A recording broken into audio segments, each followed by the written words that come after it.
Hi everyone. So I decided to do a video about my experience at InvestFest 2022. InvestFest kind of incorporates financial literacy and incorporates entertainment and culture, right?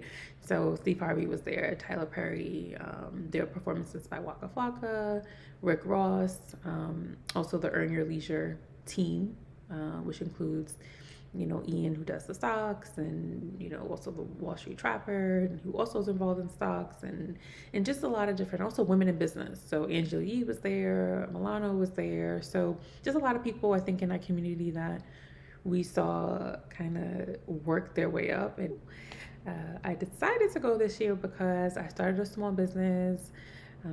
I was definitely one of those people growing up thinking all I need to do is get a good job, right? Get someone to pay me a really good salary and everything will be okay. And then you get to that point and you realize maybe you're doing okay, but it's not wealth, right? Like no one is going to pay you an amount of money to make you wealthy. So thinking of how can I make this money work for me? Do I want to work until I'm 65, right? All these questions made me want to kind of pursue and figure out what I can do, what else I can do. So it's like, let me go. So I paid for general admission. It was $250. I have to say it was well spent. And again, I spent 250 on, like, you could spend 250 on your hair, you could spend 250 on, there's so many things.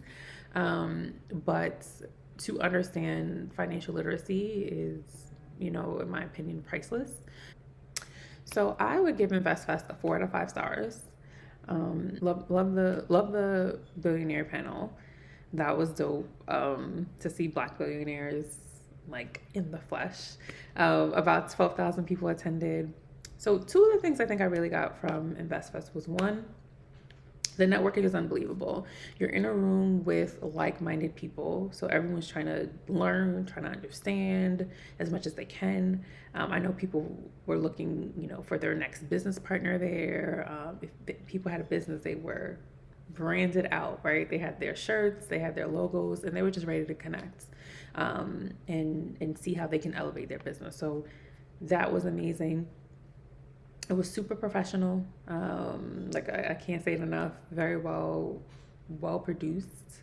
The one thing I say why the point maybe was lost was I think it was 12,000 people and the seating was a little strange. Like you could very easily been standing room only, depending on what was going on.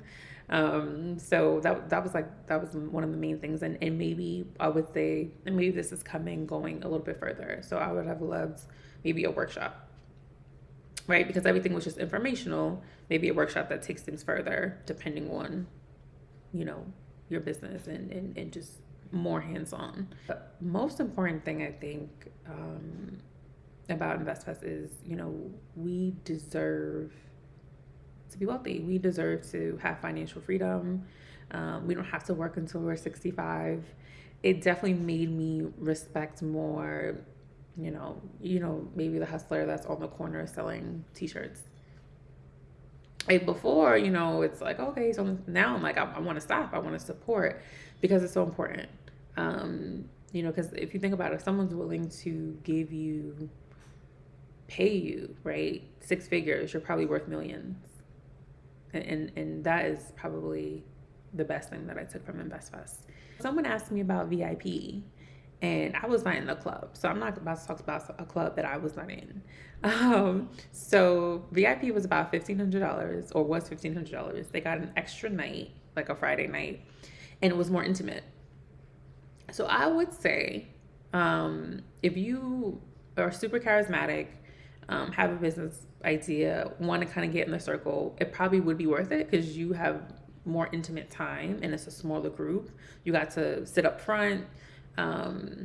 They got, you know, earn your leisure gear, so I think from that alone, being able to be closer, that proximity, and everyone in that group that's paying $1,500 is serious, right? Like if you're gonna put that type of money down, you're probably serious about what you're doing. So meeting super people who are really on that level with you, that's probably the benefit. But again, I was not in the club. I think for me, being, I'm shy at times, well, most times. The 250 was great. I think the $1,500 is something that we could work up towards, right? But I would make sure I had, my ducks in a row and was able to present something. But everyone's different, right? Everyone's pocket is different, and maybe it's something it's worth it, right? If you have it, if you spend $1,500 on sneakers and shoes, and that's your normal everyday, then $1,500 for up close on financial literacy, entrepreneurship, stocks. That's probably most important. I'm so inspired, and I hope to be at the next one.